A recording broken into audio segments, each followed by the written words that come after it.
नमस्कार, मैं हूं आपके साथ प्रगति और आप देख रहे हैं टोटल टीवी। खबरों की शुरुआत बड़ी खबर के साथ करेंगे, जहां उत्तराखंड में आज से चारधाम यात्रा की शुरुआत होने जा रही है।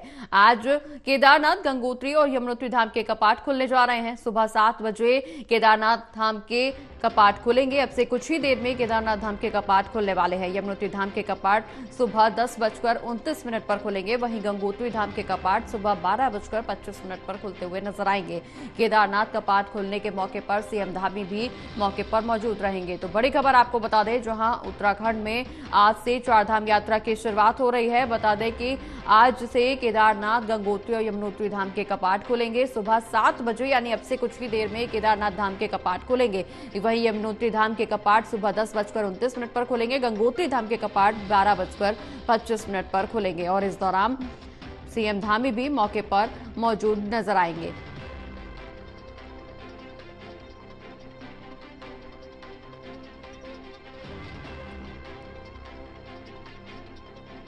तो बड़ी खबर आपको बता दें, जहां केदारनाथ धाम के कपाट आज खुलेंगे। केदारनाथ के साथ साथ यमुनोत्री और गंगोत्री धाम के कपाट भी आज से खुलेंगे। चारधाम यात्रा की शुरुआत हो रही है। ज्यादा चर्चा करने के लिए हमारे साथ हमारे सहयोगी पंकज गरोला फोन लाइन पर जुड़ गए हैं। पंकज, आज केदारनाथ धाम के कपाट खुलेंगे, इसके साथ साथ यमुनोत्री और गंगोत्री के भी कपाट खुलेंगे। क्या कुछ तैयारियां की गई हैं? उत्तराखंड में अक्षय तृतीया के मौके पर चारधाम यात्रा शुरू हो रही है। सबसे पहले बाबा केदारनाथ के कपाट यहाँ पर खुलने जा रहे हैं। अभी कुछ ही देर में कपाट खुलने की प्रक्रिया यहाँ पर शुरू हो जाएगी। सबसे पहले जो मंदिर समिति है और जो वहाँ के मुख्य पुजारी हैं वो यहाँ पर मंदिर को खोलेंगे। पहले विधिवत अंदर पूजा अर्चना होगी। जो बाबा केदार की जो डोली है वो अंदर जाएगी और उसके बाद ये जो कपाट है वो श्रद्धालुओं के लिए खोले जाएंगे। तब ये प्रक्रिया यहाँ पर शुरू होने जा रही है और साथ में मुख्यमंत्री पुष्कर सिंह धामी यहाँ पर केदारनाथ में मौजूद रहेंगे। इसके बाद जो 10:29 पर यमुनोत्री धाम के कपाट यहाँ पर खोले जाएंगे। उसके बाद 12:25 पर गंगोत्री धाम के कपाट खोले जाएंगे। तो कहीं न कहीं आज ये उत्तराखंड के लिए बड़ा मौका है और बड़ी आस्था उत्तराखंड के पूरे देश विदेश के लोगों की रहती है चारधाम पर। इसको देखकर पूरी तैयारियां यहाँ पर की गई हैं। लगातार यहाँ पर जो शासन प्रशासन है उन्होंने बैठकों का दौर जारी रखा। मुख्यमंत्री ने पूरी यात्रा का निरीक्षण किया है। आज जिस तरीके से यहाँ पर सबसे पहले अगर हम बात करें बाबा केदारनाथ की, तो यहाँ पर भक्ति पूर्ण माहौल है। प्रगति में बताना चाहूंगा कि जो बाबा केदार की डोली है वो 6 मई को अपने जो उनके शीतकालीन पूजा स्थल है ओमकारेश्वर मंदिर ऊखीमठ, वहां से रवाना हुई थी और विभिन्न पड़ावों से होते हुए कल शाम को लगभग 3:30 बजे करीब बाबा की जो डोली है वो धाम में पहुंची है। आज यहाँ पर कुछ ही देर में यहाँ पर कपाट खुलने जा रहे हैं। यहाँ पर प्रगति जो मंदिर है उसको भव्य तरीके से सजाया गया है। लगभग 20 कुंटल यहाँ पर जो फूल हैं उनसे मंदिर को सजाया गया और कोशिश की गई है कि अन्य सालों की तरीके से और भी भव्य तरीके से इसको सजाया जाए और मुख्यमंत्री खुद यहाँ पर पहुंच रहे हैं। तो और साथ ही प्रगति अगर देखा जाए तो श्रद्धालुओं में भी बहुत बड़ा उत्साह यहाँ पर देखने को जा रहा है। जो प्रशासन के अनुसार जो कल शाम तक जो 16,000 करीब लोग जो श्रद्धालु थे वो यहाँ पर धाम में पहुंच चुके हैं और वो संख्या लगातार बढ़ती जा रही है। जैसे कपाट खुल रहे थे ये संख्या और बढ़ेगी और उम्मीद है जिस तरीके से प्रगति उत्तराखंड में जो रजिस्ट्रेशन चारधाम के लिए हुआ है अब तक 22 लाख से अधिक लोगों ने यहाँ पर रजिस्ट्रेशन किया। तो उम्मीद है कि जो पिछली बार की जो रिकॉर्ड था उस रिकॉर्ड को ये चारधाम यात्रा तोड़ेगी। बिल्कुल पंकज, रिकॉर्ड की बात हो रही है तो इस बात को भी नजरअंदाज नहीं किया जा सकता, क्योंकि चारधाम यात्रा न सिर्फ उत्तराखंड में बल्कि देश विदेश में भी काफी प्रचलित है और काफी लंबे समय से लोग इसका इंतजार करते हैं कि कब कपाट खुले, कब वो बाबा केदार के दर्शन करने पहुंचे। ऐसे में जब हम प्रशासनिक व्यवस्थाओं की बात कर रहे हैं और अन्य व्यवस्थाओं की बात कर रहे हैं तो वहां पर होटल बुकिंग की जिस तरह से आपने बात की या रास्तों को लेकर के जो तमाम सुविधाएं हैं, क्योंकि भारी संख्या में लोग दर्शन करने पहुंचते हैं, ऐसे में कहीं ना कहीं ट्रैफिक व्यवस्था भी चरमरा जाती है। तो उसको लेकर के प्रशासनिक स्तर पर क्या कुछ व्यवस्थाएं की जा रही हैं? ताकि हमने हमेशा देखा है हर साल जब बाबा केदार के धाम के कपाट खुलते हैं तब उस समय भारी संख्या में रिकॉर्ड मत में श्रद्धालु वहां पहुंचते हैं दर्शन पूजन करने के लिए। ऐसे में कभी कभी अफरा तफरी का माहौल भी बन जाता है। तो इस चीज से उभरने के लिए भी प्रशासनिक स्तर पर क्या कुछ तैयारियां की गई हैं? बिल्कुल प्रगति, चारधाम यात्रा को लेकर सरकार और प्रशासन लगातार तैयारी में जुटी थी। कुछ अव्यवस्थाएं यहाँ पर जरूर देखने को मिलती है। खासकर जो ट्रैफिक की समस्या है वो अभी तक भी सबसे बड़ी समस्या यहाँ पर बनी हुई है। चारधाम यात्रा रूट पर खासकर ये अव्यवस्थाएं देखने को मिलती है। जो ज्यादा अव्यवस्था है वो केदारनाथ और बद्रीनाथ रूट पर देखने को मिलती है। गंगोत्री यमुनोत्री में उतनी व्यवस्थाएं नहीं मिलती, लेकिन जितना यहाँ मिलती है, साथ में जो ऑल वेदर रोड का यहाँ पर काम चल रहा है उसके कारण भी कहीं नहीं कहीं यहाँ पर समस्या देखने को मिलती है। लेकिन फिर भी सरकार ने, शासन प्रशासन ने पूरी व्यवस्थाएं यहाँ पर की है। जो चारधाम यात्रा रूट से जुड़े हुए जो भी जिले हैं उनके डीएम ने यहाँ पर जो व्यवस्थाएं हैं वो चाक चौबंद की हुई हैं। उन्होंने यहाँ पर रूट देखा। जैसे केदारनाथ है, केदारनाथ में लगभग 19 किलोमीटर का पैदल यात्रा करनी पड़ती है। उसको लेकर घोड़े खच्चरों की व्यवस्था हो गई, पेयजल की व्यवस्था हो गई, शौचालय की व्यवस्था है, उसको दुरुस्त कर दिया गया है। यमुनोत्री में भी 6 किलोमीटर का पैदल रूट है, तो उसके लिए भी तमाम व्यवस्थाएं चाक चौबंद कर दी गई है। गंगोत्री में भी तमाम व्यवस्थाएं चाक चौबंद कर दी गई है। हम 12 तारीख को सुबह 6 बजे केदारनाथ धाम के भी कपाट खुलने वाले हैं। केदारपुर उसको लेकर भी तमाम व्यवस्थाएं पूरी कर दी गई है और निर्देश दिए गए हैं जो मुख्यमंत्री की तरफ से सीएस की। बिल्कुल पंकज, निर्देश दिए गए हैं, लेकिन इस बीच एक अहम सवाल ये भी निकल करके सामने आ रहा है। जैसे हाल ही के सालों में हमने देखा, कोविड के बाद से लगातार इस तरह का प्रावधान भी किया गया। जब रिकॉर्ड मत में यात्री वहां पहुंचते, श्रद्धालु वहां पहुंचते, तो ऐसे में कुछ समय के लिए यात्रा बंद कर दी जाती है। या यात्रा अगर सुचारू भी रहती है तो लाइव प्रसारण भी वहां पर दिखाया जाता है बाबा केदार की पूजा अर्चना का। क्या इस बार भी ऐसा कुछ प्रावधान किया जा सकता है? बिल्कुल। जो रिकॉर्ड है, अगर हम बात करें प्रगति, तो लगातार जो चारधाम यात्रा को लेकर यहाँ पर रिकॉर्ड टूटते जा रहे हैं। अगर मैं पिछली यात्रा की बात करूँ तो 56 लाख से अधिक लोगों ने यहाँ पर दर्शन किए थे चारधाम के, और उसमें सबसे ज्यादा जो दर्शन किए गए थे वो 19 लाख से अधिक लोगों ने बाबा केदार के किए थे और 18 लाख से अधिक लोगों ने बद्रीनाथ के दर्शन किए थे। ऐसे ही लगभग 9 लाख गंगोत्री और लगभग 7 लाख लोगों ने यमुनोत्री के दर्शन किए। तो ये रिकॉर्ड लगातार टूटा है। पिछले उससे पहले लगभग 48 लाख लोगों ने दर्शन किए थे और पिछले बार 56 लाख लोगों ने किए थे। अगर इस बार की बात करूं तो 22 लाख लोगों ने अब तक जो है वो यहाँ पर ऑनलाइन रजिस्ट्रेशन कर दिया है और ऑफलाइन की प्रक्रिया भी यहाँ पर 6 तारीख से शुरू हो चुकी है। तो ये संख्या लगातार बढ़ती जा रही है। साथ में जो हेली सेवाएं हैं, खासकर जो केदारनाथ के लिए हेली सेवाएं हैं, वो पूरी तरीके से जून तक बुक हो चुकी हैं और अक्टूबर में बीच में जो बरसात के बाद फिर सितंबर अक्टूबर में जो हेलीकॉप्टर सेवाएं शुरू होंगी उसको लेकर भी बुकिंग यहाँ पर लगातार जारी है। तो कहीं ना कहीं ये उम्मीद है कि ये इस बार फिर रिकॉर्ड टूटेगा चारधाम यात्रा। बिल्कुल पंकज, रिकॉर्ड टूटने का अनुमान जरूर लगाया गया, जिसको लेकर के राज्य स्तर पर, प्रशासनिक स्तर पर तमाम तैयारियां जरूर की जा चुकी हैं और कोशिश यही की जाती है हर बार की ये जो व्यवस्थाएं हैं वो हमेशा कारगर साबित हों, श्रद्धालुओं को शांतिपूर्ण तरह से, व्यवस्थित तरह से बाबा केदार के दर्शन पूजन करने का मौका मिले। और इसीलिए तमाम जगहों पर, चप्पे चप्पे पर पुलिस बल की तैनाती भी होती है ताकि कोई भटके ना, आराम से ये दर्शन पूजन को संपन्न कराया जा सके। लेकिन इस जैसे जैसे ये यात्रा आगे बढ़ती है, कहीं ना कहीं अब गर्मी बढ़ रही है, आगे आने वाले समय में बारिश का मौसम भी होगा। चूंकि हम उत्तराखंड की बात करें तो भूस्खलन जैसे तमाम चीजें निकल करके सामने आती है और ये एक बड़ा फैक्टर होता है यात्रा को बाधित करने के लिए, रूट डाइवर्ट करने के लिए। क्या उसको लेकर के भी अभी प्रशासनिक स्तर पर या सरकारी स्तर पर कोई व्यवस्थाएं की गई हैं?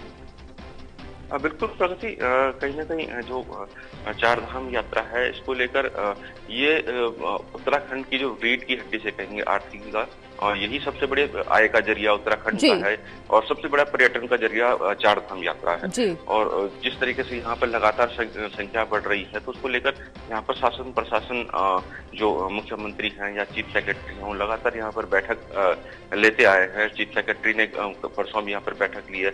मुख्यमंत्री धामी ने यहाँ पर खुद रुद्रप्रयाग जाकर चारधाम यात्राओं का निरीक्षण किया है। तो ये व्यवस्थाएं कहीं ना कहीं तब धराशायी होती हैं जब यहाँ पर मानसून सीजन शुरू होता है, क्योंकि जिस तरीके से भूस्खलन का दौर शुरू होता है, पहाड़ टूटते हैं, खासकर जो ऑल वेदर रोड है उसके कारण कहीं ना कहीं ये जो नुकसान है वो बढ़ता हुआ नजर आता है। यात्रा रोकनी पड़ती है बीच बीच में। तो उसको लेकर शासन प्रशासन ने निर्देश दिए हुए हैं कि कहीं भी अगर रूट बंद होता है तो उसको तुरंत खोला जाए। जो स्लाइडिंग जोन है वहां पर जेसीबी खड़े करने के आपको निर्देश दिए गए हैं। जो निर्माणदायी संस्था है, PWD है, PMJSY है या फिर बीआरओ है, इन सबको निर्देश दिए गए हैं कि कहीं भी कोई रूट बंद होता तो तुरंत खोला जाए। साथ में जो पुलिस प्रशासन है उनको बोला गया है कि जी। जो यात्री हैं उनको पहले से सूचित किया जाएगा। और साथ में जो श्रद्धालु उत्तराखंड में आ रहे हैं उनसे अपील किया गया है कि आप जब भी उत्तराखंड में आए उससे पहले जो मौसम की जानकारी है वो लेते हुए आए, उसके बाद ही अपनी यात्रा आगे को करें, क्योंकि कहीं न कहीं दिक्कतें जरूर होती हैं जब यह बरसात शुरू होती है। तो उसको लेकर व्यवस्थाएं की गई हैं, लेकिन वो मौसम के ऊपर है, वो बरसात के ऊपर है, प्रगति के ऊपर है कि किस तरीके से यहाँ पर वो अपना रुख दिखाती है। और जब वो अपना विकराल रूप दिखाती है तो कहीं न कहीं जो व्यवस्थाएं वो सब धराशायी नजर आती है। जो व्यवस्थाएं हैं वो जिस तरीके से तैयारी है वो दिखता नहीं है, लेकिन फिर भी सब आस्था सब चीज पे भारी पड़ती है। और जिस तरीके से पिछली बार बरसात ने अपना रुख दिखाया था, बड़ा नुकसान उत्तराखंड को हुआ था, लेकिन उसके बावजूद भी यहाँ पर श्रद्धालु पहुंचे। तो वो देखना होगा कि क्या इस बार भी जो यहाँ पर आस्था है वो इस आपदा पर भारी पड़ती कि नहीं पड़ती, लेकिन फिर भी अभी तक बिल्कुल पंकज, अगर हम केदारनाथ धाम की बात करें तो अब चर्चा यमुनोत्री और गंगोत्री धाम को लेकर भी कर लेते हैं, क्योंकि अगर हम पिछले साल की बात करें तो महज 15 से 20 दिनों में ही यमुनोत्री और गंगोत्री धाम के दर्शन के लिए रिकॉर्ड तोड़ श्रद्धालु पहुंचे थे। रिकॉर्ड टूटा था पिछले लंबे समय का 15 से 20 दिनों में ही। तो क्या इस बार भी ऐसी कुछ उम्मीद जताई जा रही है, क्योंकि केदारनाथ को लेकर के लोगों में अलग ही क्रेज है और यही वजह है कि अब गंगोत्री और यमुनोत्री को लेकर के भी लगातार क्रेज बढ़ता जा रहा है। तो ऐसे में प्रशासनिक स्तर पर व्यवस्थाएं संभालने के लिए चप्पे चप्पे पर पुलिस बल की तैनाती की, पुलिस की तरफ से क्या कुछ व्यवस्थाएं देखने को मिल सकती है, क्योंकि पुलिस का यहाँ पे काफी प्रशासनिक स्तर पर काफी अहम रोल बन जाता है। जिस तरह से रिकॉर्ड संख्या में श्रद्धालु पहुंचते हैं और श्रद्धालुओं का ये सिलसिला पहुंचना हमेशा जारी रहता है, संख्या में दिन पर दिन बढ़ोतरी देखने को मिलती है। हालांकि पर्यटन के स्तर से ये काफी बेहद अच्छी बात है राज्य के लिए, लेकिन कहीं ना कहीं प्रशासनिक व्यवस्था भी डगमगाती हुई नजर आती है।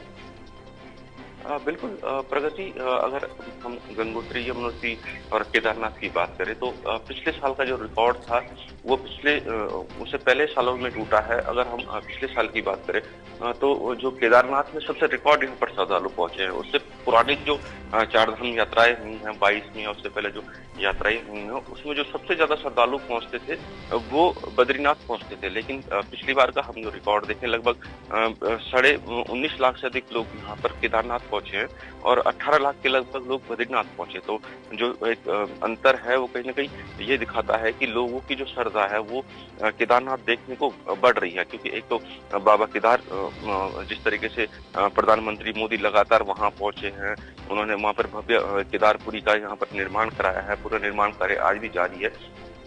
साथ में जो ट्रैक है खूबसूरत ट्रैक है, 19 किलोमीटर का ट्रैक है। तो एक तो दर्शन के साथ भगवान के बिल्कुल पंकज, इस बीच बड़ी खबर अपने दर्शकों को बता दूं कि केदारनाथ धाम के कपाट खुल गए हैं। जो हमने इस चर्चा की शुरुआत की थी तो कपाट खुलने वाले थे, लेकिन अब ये बड़ी खबर अपने दर्शकों तक पहुंचा देती हूँ कि केदारनाथ धाम के कपाट खुल गए हैं। श्रद्धालु पहुंचे हुए जो हैं उनके लिए अब पूजन दर्शन की व्यवस्थाएं जल्द ही शुरू होंगी, चूंकि यहाँ पे मुख्यमंत्री भी मौजूद हैं। और ऐसे में कई बार हमने देखा है कि प्रधानमंत्री भी यहाँ पे पहुंचे, प्रधानमंत्री का भी यहाँ से अलग ही नाता देखने को मिला है। उत्तराखंड में केदारनाथ को लेकर के एक अलग ही क्रेज है, क्योंकि कपाट अब खुल गए हैं तो अब कुछ ही देर में वहां पर पूजन अर्चन भी शुरू हो जाएगा और कुछ ही समय बाद यात्रियों के लिए, श्रद्धालुओं के लिए भी ये व्यवस्थाएं शुरू हो जाएंगी, जब वो जल्द ही अब बाबा के दर्शन पूजन करने के लिए पहुंच पाएंगे। पंकज जी बिल्कुल, कहीं ना कहीं जिस क्षण का यहाँ पर इंतजार किया जा रहा था, जिसको लेकर श्रद्धालुओं में उत्साह था, वो सब वो घड़ी पूरी हो चुकी है। बाबा केदार के यहाँ पर कपाट खुल चुके हैं।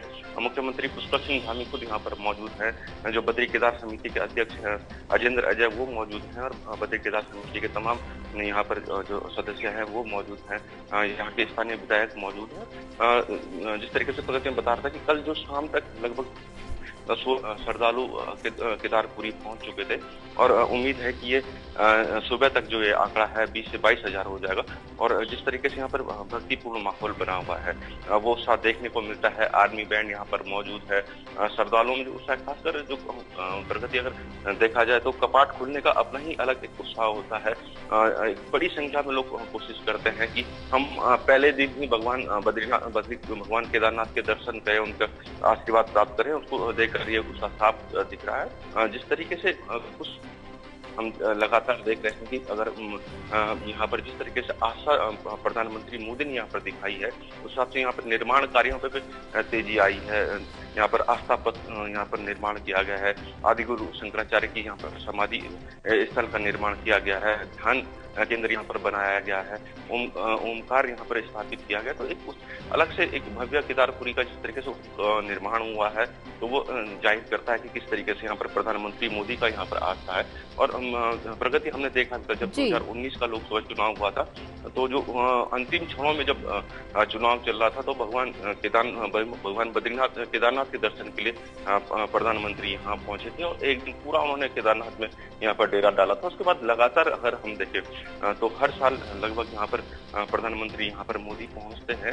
और सबसे बड़ी बात है कि जो जिस तरीके से उत्तराखंड में चार धाम जो है उनका पुनर्निर्माण कार्य चल रहा है, खासकर जो तेजी से कार्य चल रहा है वो बद्रीनाथ और केदारनाथ में चल रहा है। उसकी मॉनिटरिंग खुद प्रधानमंत्री नरेंद्र मोदी करते हैं। जब भी उसकी 3 महीने में यहाँ पर मॉनिटरिंग होती है, तो वो ऑनलाइन वर्चुअली यहाँ पर मॉनिटरिंग करते हैं। लगातार जो यहाँ के मुख्यमंत्री हैं, जब भी वो मिलने आते हैं या फिर चीफ सेक्रेटरी हैं, उनसे भी पूछते हैं कि किस तरीके से यहाँ पर निर्माण कार्य चला। तो कहीं न कहीं एक जब प्रधानमंत्री किसी चीज को डायरेक्ट इन्वॉल्व होता है, तो उसका निर्माण भव्य होता है। और वो सब देखने को मिला है। इसका कारण ये भी है कि जिस तरीके से श्रद्धालुओं की संख्या यहाँ पर लगातार बढ़ती जा रही है, एक बड़ा कारण ये भी माना जा सकता है। चलिए, बहुत बहुत शुक्रिया पंकज, जो तमाम जानकारी हमारे दर्शकों तक पहुंचाने के लिए। नजर बनाए रखिए, हम फिर लौटेंगे आपके पास।